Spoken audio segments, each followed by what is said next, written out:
que ha tenido la generosa idea, vaya idea, de endiñarte este Miura, sin tener conocimientos de toreo, con mucho miedo, porque me gustan los toros, pero a ser posible no desde la barrera, sino de la parte más alta de la grada. Y sobre todo porque tengo pánico que este acto se recuerde por mi funesta participación y no por lo que nos trae aquí. Un magnífico escritor y una excepcional obra literaria. Lo cual, como os desglosaré, no es en absoluto exagerado ni desproporcionado. Ante todas estas circunstancias negativas, para mí, decidí decirle que no, pero fue imposible. Sabéis cómo Pepe defiende sus ideas. En fin, se trataba de un amigo y además me encontraba en uno de los momentos más felices de mi vida, como era el nacimiento de mi primera nieta, como lo voy a decir aquí. Una gracia divina que nos ha colmado de alegría a mi familia, que por ahí está, de nombre Carla, que ya la he escuchado. Para todos aquellos que tenéis hijos, huelga decir lo que daríamos por ellos, comprarle el cielo si te lo piden. Para un nieto o nieta, como sabéis los que lo tenéis, si hace falta, crea uno cielo. Bueno, pues este fue el escenario donde me atracó mi amigo Pepe, y digo yo, con estos amigos, ¿para qué tener enemigos? Entrando un poco ya en el tema, lo habitual en estas presentaciones es que contenga un resumen o reseña de los avatares esenciales de la vida del autor, pero cuando monté y estructuré esta singladura, modestamente decidí que no era necesaria, dado que todos somos amigos y conocemos sobradamente tanto los aspectos personales como profesionales de Pepe. Con este libro, por ser sincero, cuando me lo comentó, y a cualquiera creo que le puede pasar igual, se puede caer en la idea facilona de pensar que estamos ante un libro intimista, familiar, de modo que fuera de quienes comparten parentesco o están muy allegados, carece de interés. Craso error. Como apunta don José Rojas, su tío, en el prólogo de este magnífico libro, no me cansaré de ser reiterativo, más bien parafraseándole, es una obra de una prosa rica, cautivadora y maravillosa, que a los familiares cautivará, pero que a todos los extraños nos atrae porque describe a personas y relata hechos, pero encuadrándolo en una época, en definitiva, conformando la intrahistoria de nuestro pueblo. Es indudable que sería una historia menor, podríamos decir de segundo nivel, pero no por ello menos interesante para que podamos conocer, sobre todo generaciones posteriores a la nuestra, que no han conocido a las personas que aparecen en este libro o no han tenido una referencia de quienes convivieron con ellos, cómo se desenvolvía esa sociedad de antaño en los detalles diarios, no en los grandes acontecimientos, que así sí son sobradamente conocidos, aunque no por ello muchas veces tergiversados. Esa vida diaria, qué trascendencia tenían los acontecimientos familiares, qué colegios había en Utrera, quién eran los párrocos, cómo era la convivencia en las casas, qué posición tenía la mujer, singularmente en cuanto a su desarrollo personal, como ocurre con la tía María, que no llega a realizar estudios superiores, algo que ya empieza a cambiar a mediados del siglo XX, como ocurre con su tía Rocío, que sí ya lo realiza. Actualmente lo que ocurre en nuestros días no habrá problemas para conocerlo exhaustivamente por las nuevas generaciones. El gran desarrollo de los medios escritos y audiovisuales, no ya por empresas que se dedican a estos menesteres, sino porque cualquiera es un cronista social. Todos llevamos un grabador en el bolsillo, como es el teléfono móvil, y no podemos olvidar la participación en las redes sociales, que en la práctica configura a sus usuarios como corresponsales en los lugares de los hechos. Por todos estos detalles que nos aporta el libro, fruto de un esfuerzo ímprobo, todos, familias y extraños, no creo que podamos llegar a agradecérselo en toda su intensidad, Pepe. Muy singularmente yo, que me he colado sin ser invitado en este magnífico libro, indirectamente, con esa fotografía inicial, que ya la veréis, en la que aparecen 3 personajes de nuestra Utrera. Uno de ellos, mi maravilloso, excepcional, deseado y siempre añorado padre. Como siempre digo, una de las razones fundamentales para volver a mi pueblo, al que tanto quiero, es saber sobre todo de los que peinamos canas, aunque cada vez menos, no porque estas vayan desapareciendo, que no, sino porque cada vez tenemos menos pelo. Es que aquí, como mejor se me ha conocido siempre, no por mi profesión, de la que evidentemente estoy enormemente orgulloso, sino por ser hijo de Curro Barrero. ¿Qué nos ha querido transmitir Pepe con este libro? Bien es cierto, en primer lugar, hacer un rendido homenaje a su familia, singularmente encabezado por sus abuelos José y María, pero contextualizándolo en el entorno en que vivieron. Como dice Pepe en el primer borrador del libro, es un homenaje sencillo pero sentido a todos aquellos y cada uno de los que de una u otra forma dieron un empujón y exhalaron aliento de vida para cada uno de nosotros en nuestro trance. Esta frase es plena plasmación en parte en esta fotografía en cuanto refleja tres grandes personajes de Utrera. ¿Qué podemos decir de Salvador de Quinta que no se haya dicho ya? Por supuesto, extensivo también a su tristemente desaparecido también hijo Salvador. Cuánto esfuerzo y dedicación empleó, seguramente quitando horas de estar con su mujer y sus hijos, para recoger la historia cotidiana de nuestro pueblo, que ahí están, y permite conocerla con solo acudir a ellos. Y de Sofía Heredia, a los jóvenes les resultará un nombre extraño, pero era una señora en mayúsculas. Nada más su presencia, yo la recuerdo siempre vestida de negro, con sus roetes perfectamente hechos, provocaba una aureola de seriedad, rectitud, educación y honestidad, en fin, de valores que creo que deben presidir toda conducta humana. Es indudable que todo ser humano es un resumen de sus actos y comportamientos, pero en él tienen participación y lo conforman sus ancestros, por las enseñanzas que estos les transmiten, ascendientes de los que tenemos que sentirnos orgullosos y de los que debemos aprender en todos aquellos aspectos positivos, bien es cierto, evolucionando y mejorando, pero nunca repudiándolos o ignorándolos, incluso perdonándolos o comprendiéndolos, teniendo en cuenta el contexto social de determinados actos. De ahí que estos hechos sociales que se relatan en el libro no debemos valorarlo con nuestra mentalidad, con nuestra época, sino que se deben encuadrar en la época en que acaecieron. Se podrán compartir o no, pero la historia es la que es. La historia, como nos dice el diccionario de la Real Academia de la Lengua, es narración y exposición de los acontecimientos pasados y dignos de memoria, sean públicos o privados. Yo estoy totalmente en contra con esas posturas revisionistas de la historia, porque entiendo que esta ciencia debe servirnos para conocer el pasado de la humanidad y, por supuesto, para evitar que ocurran hechos totalmente execrables, pero no para valorar o enjuiciar esos comportamientos anteriores con nuestros planteamientos actuales. El caso más reciente lo tenemos con las críticas ciertamente destructivas del descubrimiento de América, en el que se ha llegado a decir que los españoles debemos pedir perdón de aquello. Y digo yo, ¿de qué? ¿De haber insertado en el primer mundo unas tierras? Porque no creo que allí se cometieran las atrocidades ni barbaridades como las que ocurrieron en la guerra que en la época del descubrimiento asolaban Europa. Que los españoles, por ejemplo, llevamos enfermedades evidentes, pero también los indígenas nos transmitieron otras desconocidas. ¿Qué vamos a olvidar conocimiento que llevamos? La integración que hicieron nuestros antepasados, en las que no llegaron a exterminar ni a hacer desaparecer su cultura, como lo demuestra el hecho de que hoy día es patente que una gran parte de la población de esos países americanos son descendientes de estas poblaciones originales que mantienen sus tradiciones indudablemente transmitidas oralmente.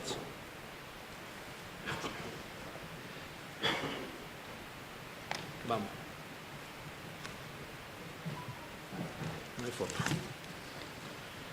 Desde luego, estas teorías revisionistas, claramente manipuladas y sesgadamente ideologizadas, no serían posibles si las personas tuviésemos una notable dosis de conocimiento histórico. Siempre he creído que la asignatura de historia no debe ser una de índole menor en los colegios o institutos, porque si la conocemos adecuadamente es muy difícil la esclavitud ideológica de las personas. De este modo, a título de ejemplo, sería muy difícil la tergiversación histórica de un hecho en estos días, como es la Diada de Cataluña, es decir, el aniversario de los evidentes hechos tristes ocurridos el 11 de septiembre de 1714, que los independentistas tratan e insisten en calificarlo como un conflicto secesionista. Es decir, como un conflicto, como un intento de una parte del territorio nacional de separarse del resto, cuando sencillamente fue un conflicto de sucesión en la corona española. Resulta que la monarquía española se había quedado sin heredero y se trataba de un conflicto entre las dos casas reales europeas con derecho al trono.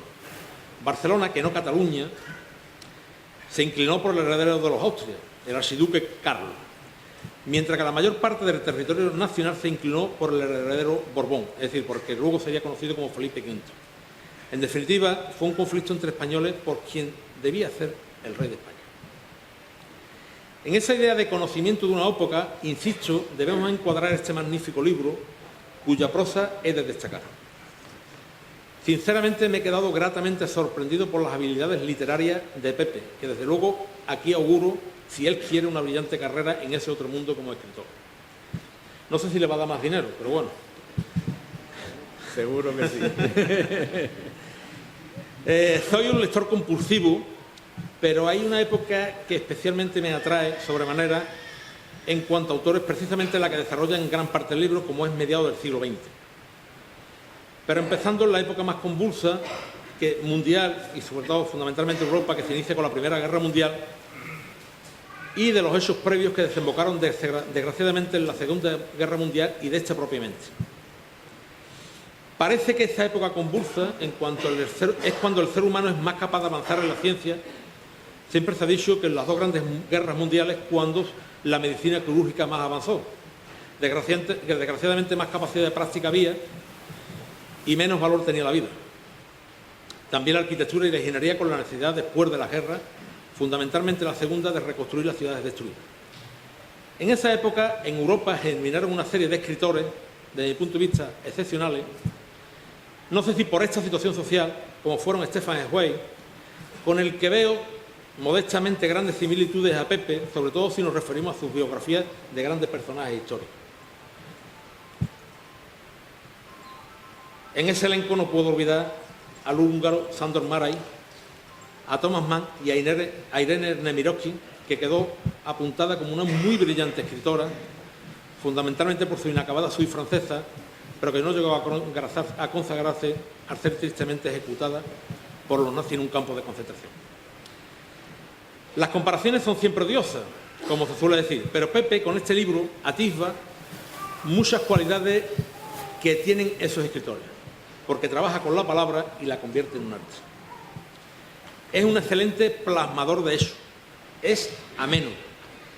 En absoluto la lectura es cansina o aburrida, aunque se trate de recoger los hechos inherentes a su familia. Y no lo es porque tiene la habilidad de adornar los datos cronológicos con acontecimientos sociales y, por qué no decir históricos, que son esenciales para esta intrahistoria local.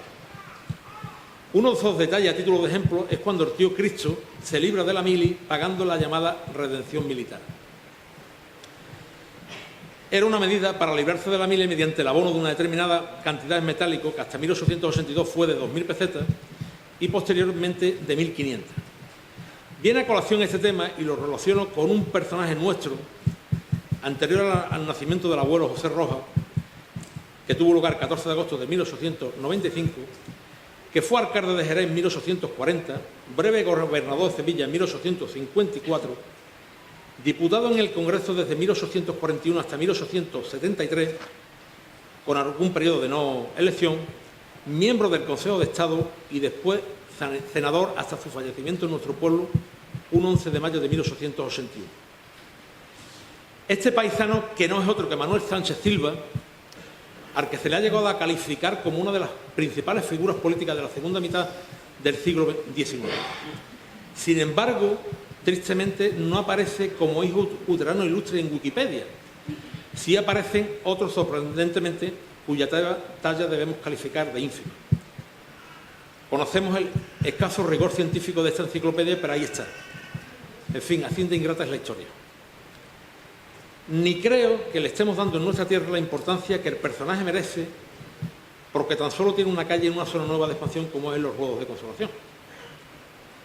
Los mayores esfuerzos del señor Sánchez Silva como parlamentario fue enfrentarse extenuadamente contra los privilegios que tenían los foros vascos, por extensión los navarros, y contra el proteccionismo de la industria, sobre todo textil catalana.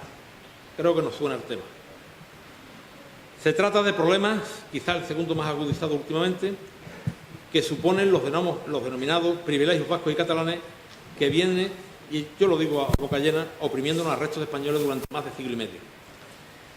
Entre sus denodadas luchas contra esos privilegios de unos españoles frente a otros, que fueron imperturbables durante toda su vida pública, precisamente uno de ellos fue contra el privilegio de las vascongadas, que estaban exentas de contribuir con los denominados quintos, es decir, con los jóvenes al ejército.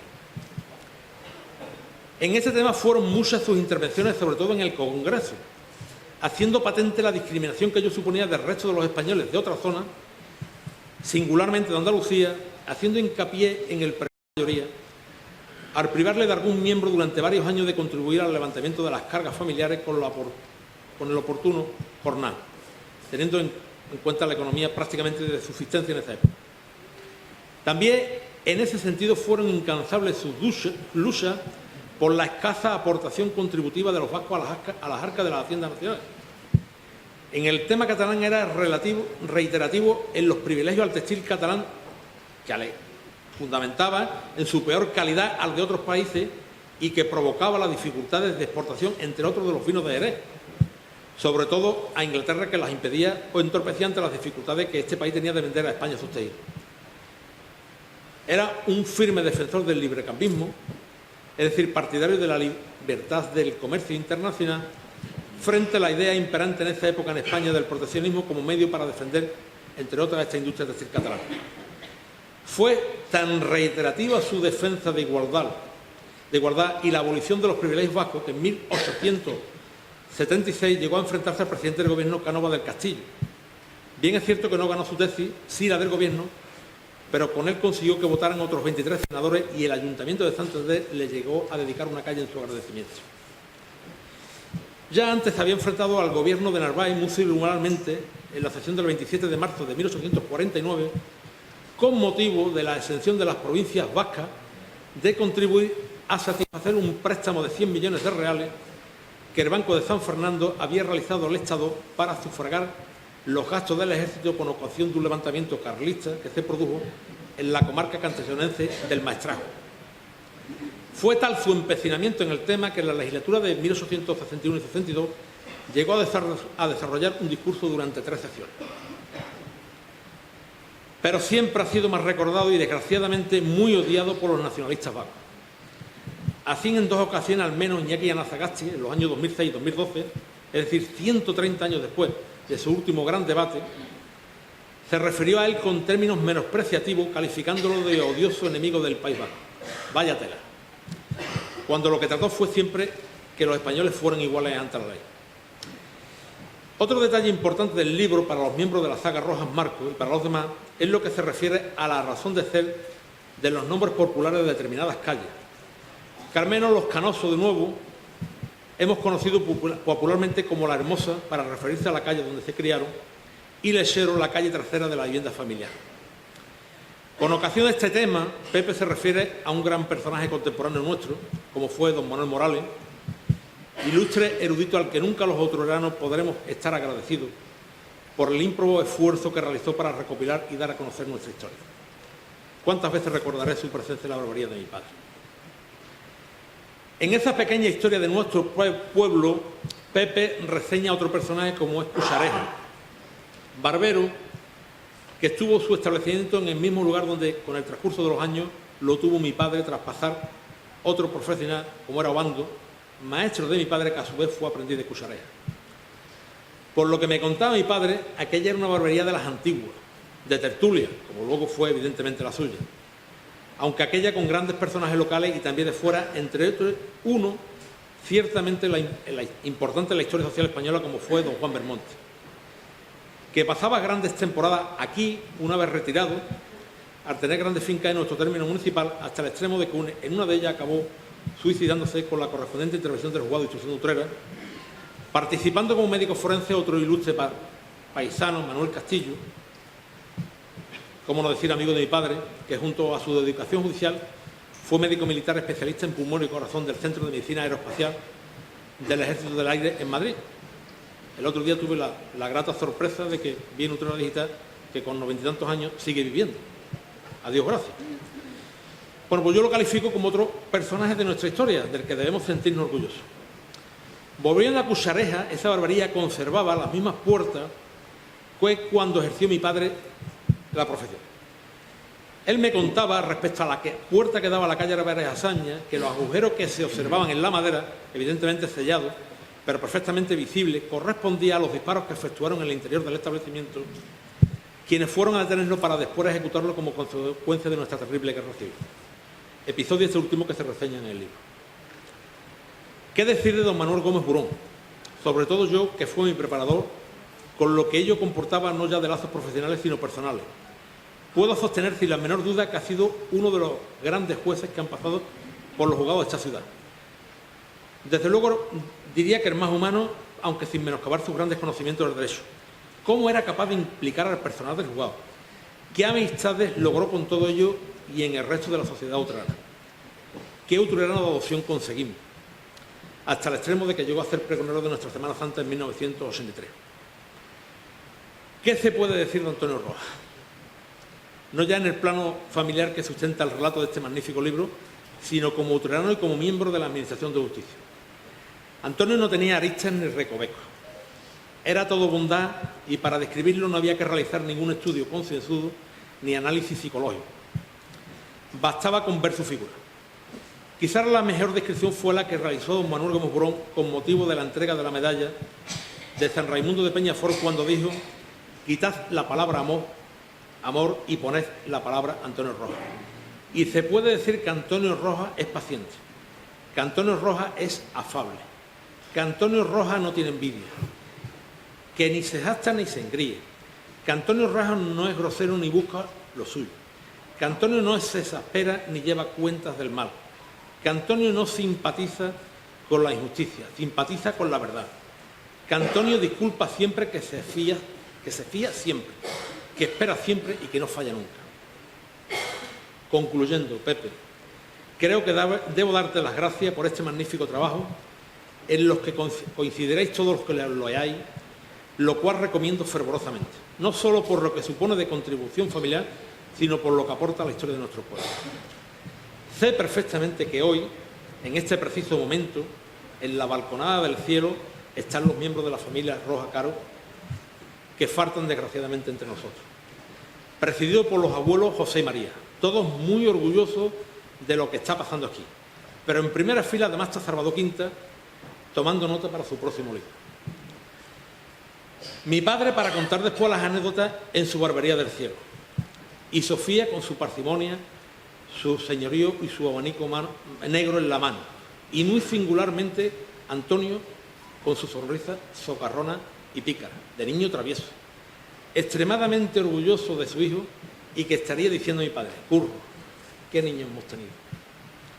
Y por supuesto, por una esquinita, sin que se le vea mucho, con su figura enjuta, Consuelo, emocionada, sin decir nada, pero con una cara que expresa que está extraordinariamente feliz y orgullosa del hijo que ha traído a este mundo y con el que ha contribuido a esta excelsa saga familiar de los Rojas Marcos.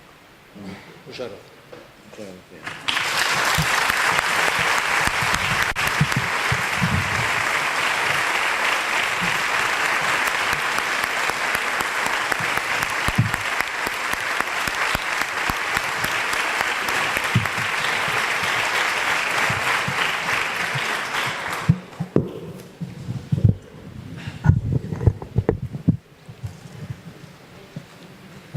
Yo voy a leer también porque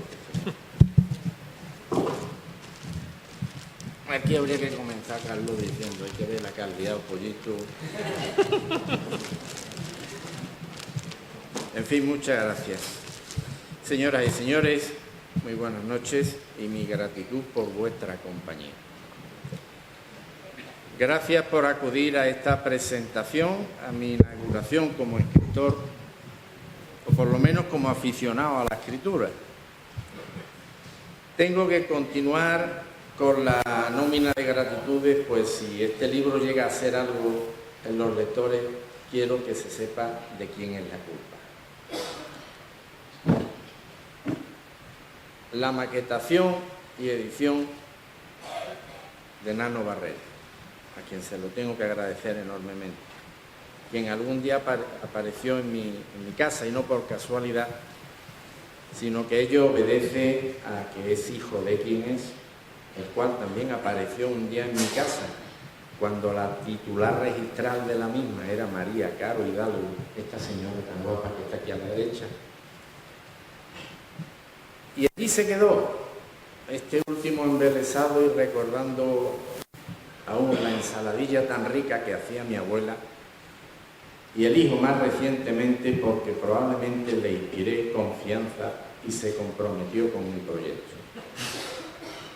A Dionis lo trajo Nano y acudía, según me dijo, porque le había encantado la historia del proyecto, la excelencia que tenía el libro, y a mí me asustó que me dijera que mi libro tenía excelencia, me asustó. Me hizo enrojecer, sinceramente, incluso llegó a convencerme de que sí la tenía, y se brindó. Es evidente que ambos se ofrecieron porque tienen buenos centros y mejores sentimientos, y me creo lo que me decía Dionis, aquello de que la historia te había llegado, la historia te caló. Gracias por ser tan bondadosos e indulgentes conmigo. Gracias a la Caja, nuevamente, por confiar en mí y ahora en otro proyecto, para el que no he necesitado más aval que mi solicitud. Gracias, Antonio, también has creído en este ilusionante reto y creo que no te defraudará. Gracias a don Jerónimo Carrasco Sánchez, que ha sido el responsable de la corrección de esta obra y que se ha brindado tan generosamente. A don José Montoro Pizarro, amigo y notario, que siempre confió en mí. A mi buen amigo don José Herrera Talua, a quien, pese a la confianza, he condenado a digerir inesperadamente este sumario que me dio por escribir. Especialmente a mi prologuista, a don José Rojas Caro, el único general que no tiene calle en Utrera, don José María. No lo digo por nada. El único.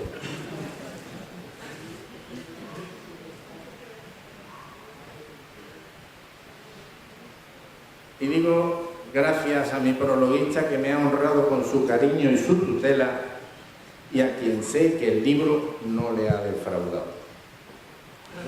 Que Dios os bendiga a todos, pero de forma especial a los artífices de esta estela que me han ido día a día impulsando, facilitando el verbo y trasladando lealtad y disposición incondicional. Os preguntaréis alguno el porqué de la obra.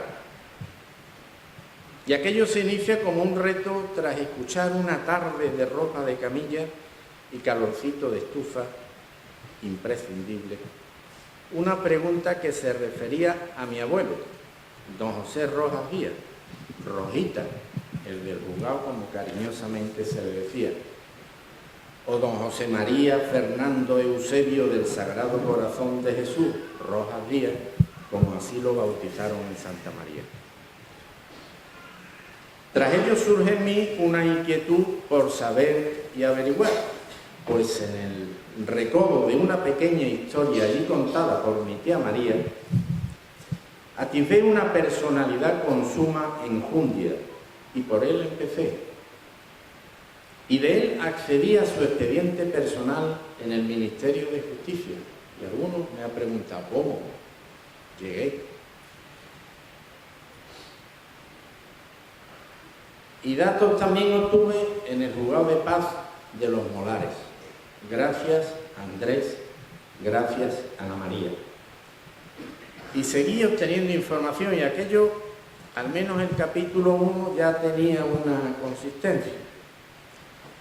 Y creo que era digno merecedor del recuerdo, como lo fue su esposa, ejemplo de mujer y mujer de ejemplo, en la que confluían dos características hoy difusas, casi olvidadas: la lealtad y la fidelidad.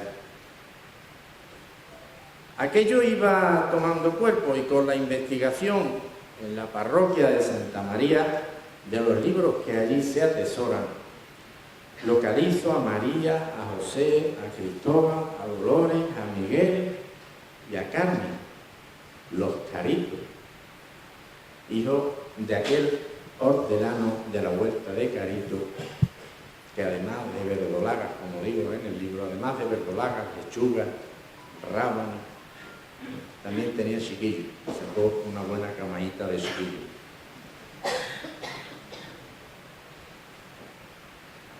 La ilusión originaria de lo doméstico, finalmente la trunca Enrique Álvarez, que me dice que lo que había leído debía llegar al pueblo de Utrera.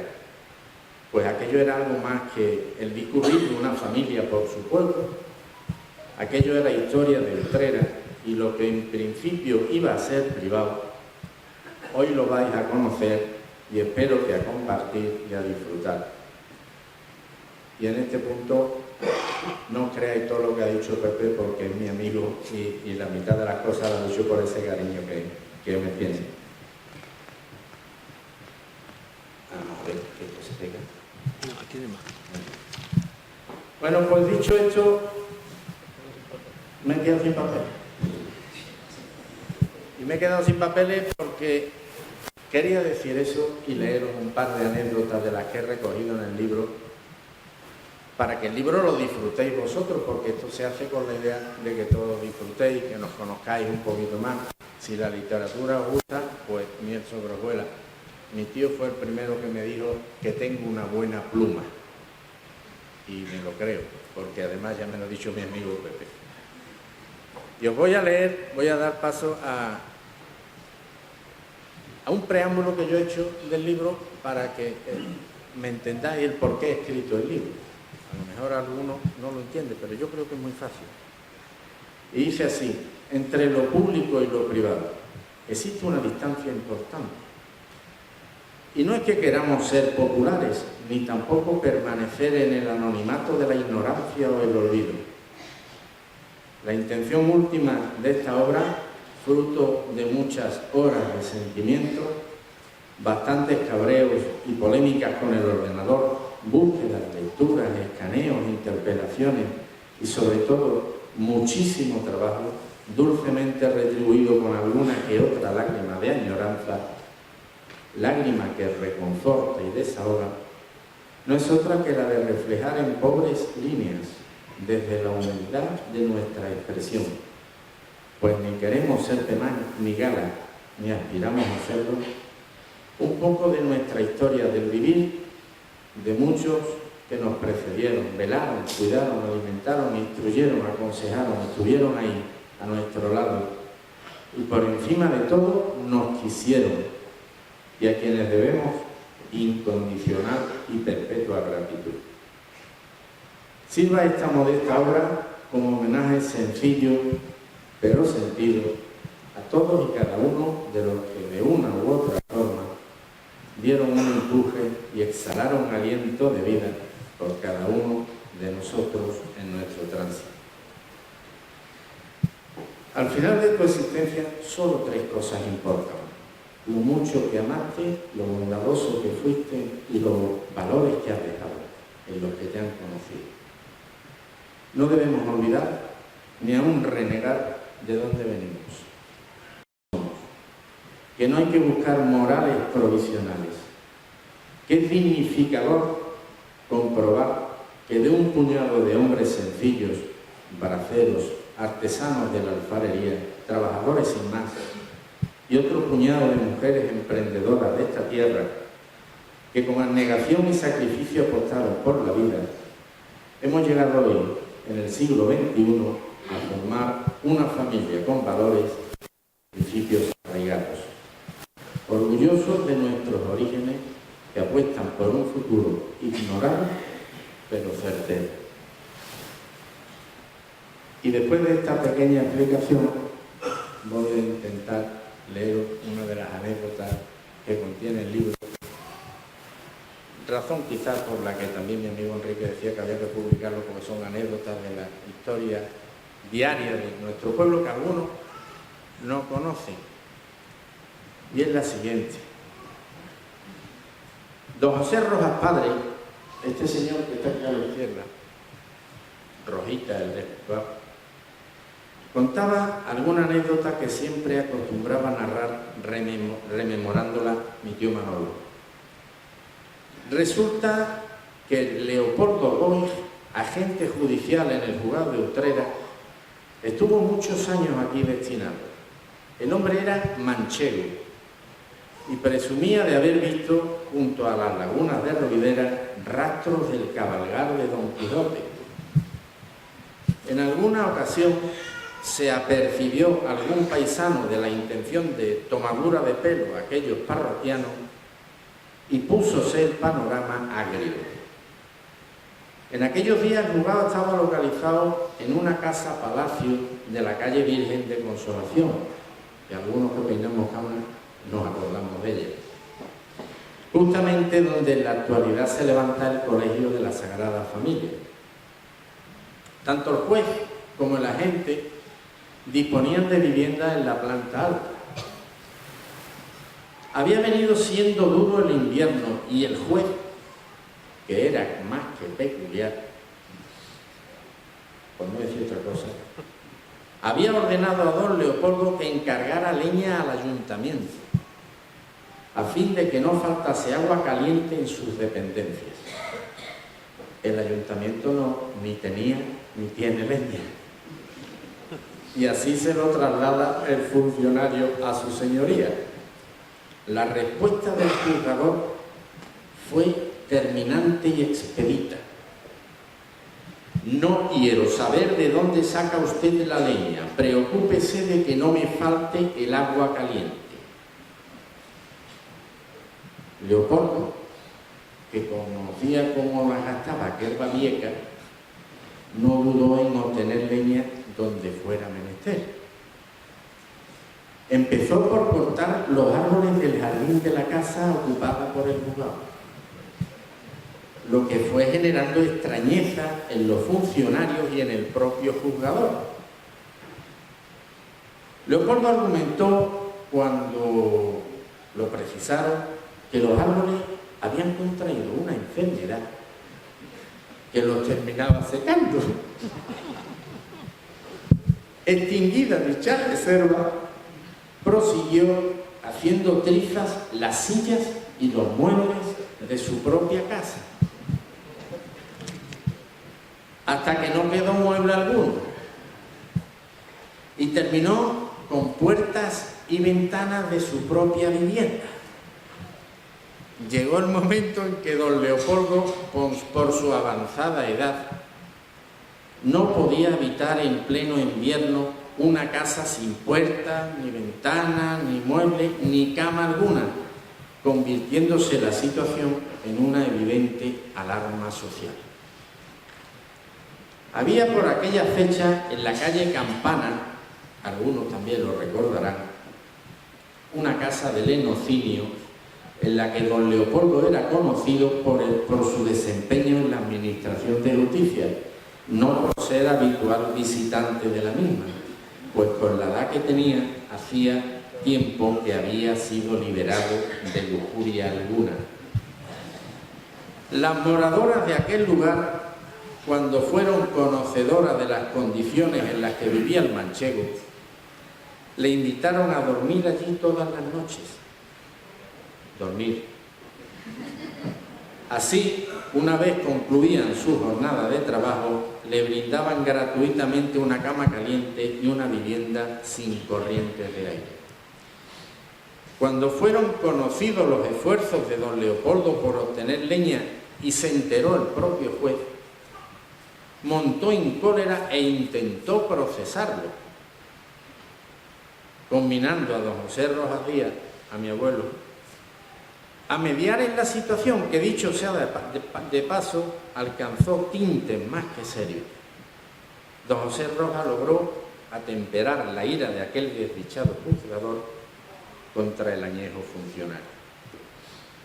Y finalmente os voy a leer otra anécdota un poco más cortita, que también tiene su simpatía.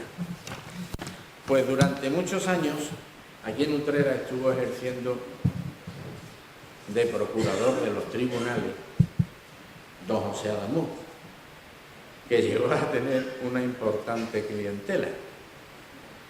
De hecho, los clientes acudían a él, le presentaban el caso y era el propio Adamuz el que dirimía qué abogado era el que iba a llevar el asunto.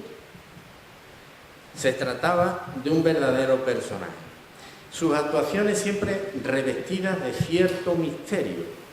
Y cuando los clientes le interpelaban sobre la evolución del asunto, les decía: déjate tú de eso, déjate. Quizá fuera esa estrategia el secreto de su éxito. Tenía por costumbre que cuando le notificaban una sentencia favorable, la celebraba en la plaza, en el bar central, tomando unas copitas. Ante la demora por acudir a su propio domicilio para almorzar, su esposa se trasladaba al central y le imploraba que la acompañara. «Pepe, vámonos para casa, siéntate y tómate tú una copita», le respondía ella. La esposa, para complacerlo, accedía, con reparos al principio, hasta que ambos terminaban con severa influencia de aquella ingesta. Era entonces, y solo entonces, cuando volvían a casa muy, pero que muy contentos,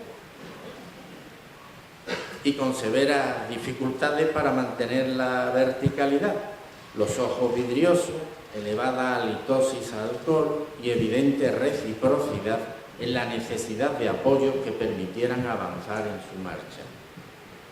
Esa costumbre, curiosamente, se hizo extensiva también a las ocasiones en las que le notificaban a don José una sentencia desfavorable para hacerle olvidar el divorcio.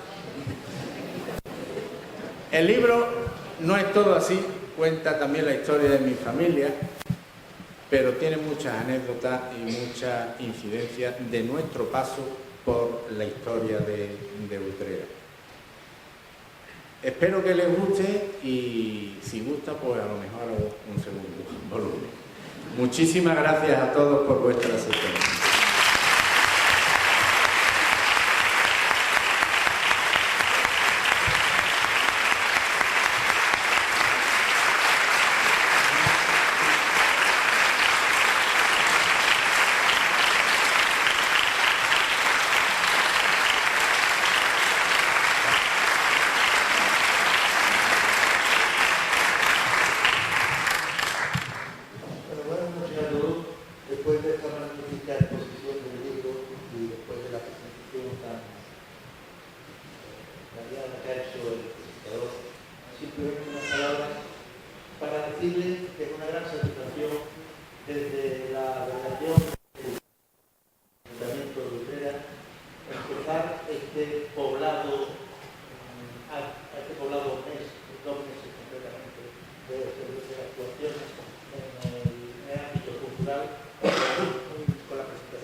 Quiero también deciros que es importante desde el punto de vista de la visión cultural el que se participe en los actos, el que se acuda, y para mí, personalmente, y creo que para todo el ayuntamiento, es una gran satisfacción ver este auditorio lleno y esperamos que no sea la última de las veces en las que nos veamos.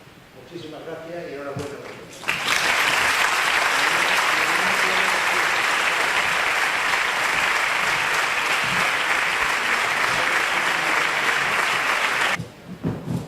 Buenas noches a todos.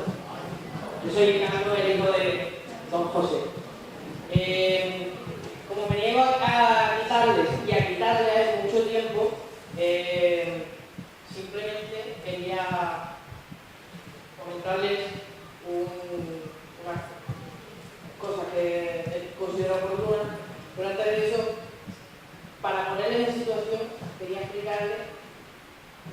de qué forma he llegado yo aquí, para que vean el lío que lleva últimamente mi padre teniendo la cabeza con una cosa de día. Hace una semana que me dijo, Carlos, que es difícil, no, pero es así. Yo quiero que tú hables de la presentación y digo, bueno, papá, yo si tú quieres, yo hablo, pero tampoco quiero robarte mucho tiempo porque estudias. Y si bueno, tú dices algo cortito, vale, estupendo. A las pocas semanas yo me digo, papá, no ya sé lo que voy a decir.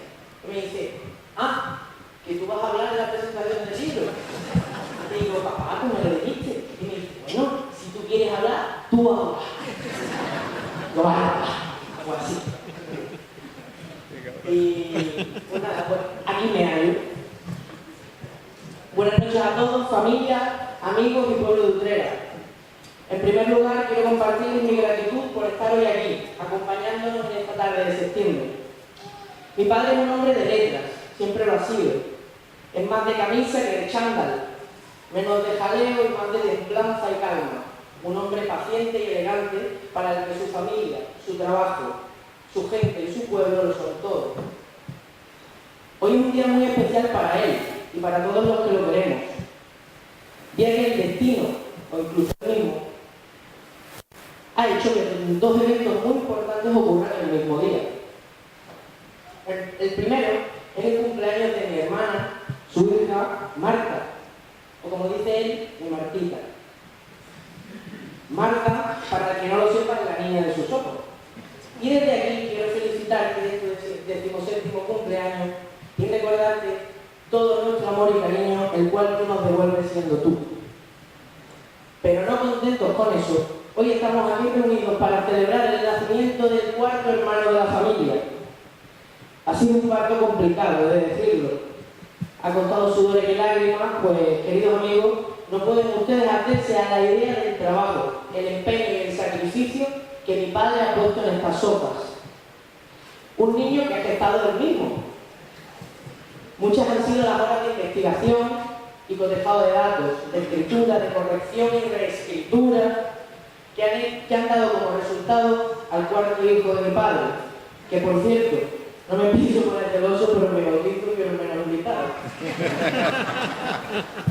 Familia Rojascaro, en estas hojas encontraréis convertido en letra todo el amor que mi padre procesa por ustedes, desde el más chiquitito, que está por ahí, hasta los que ya no están. Encontraréis aquí las razones que nos hacen ser lo que somos.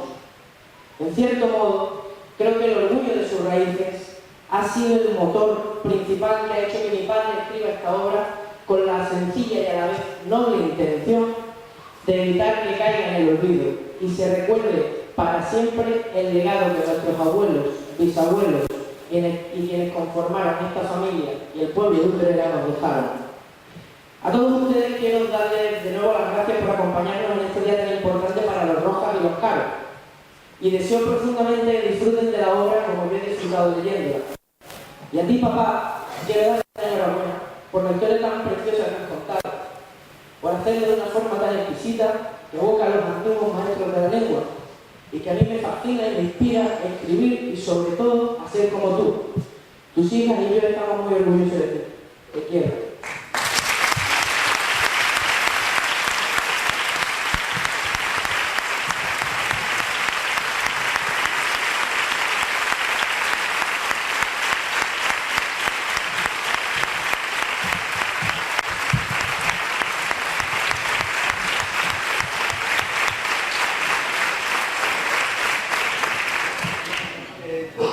Me da cuenta que tenía yo que apuntado en el papelito esto de tomar las notas, pero ¿por qué yo? Y me dio, y ahora no me da la memoria. El libro ya no es de él, el libro ya es de ustedes. Y para que sea ustedes tienen que comprarlo. Y una táctica importante, la que quiero hacer en la librería, me la digo una vez en mi notario que está descansando. Ustedes que ya tienen el libro al posible. No lo tienen, que lo pidan a ver.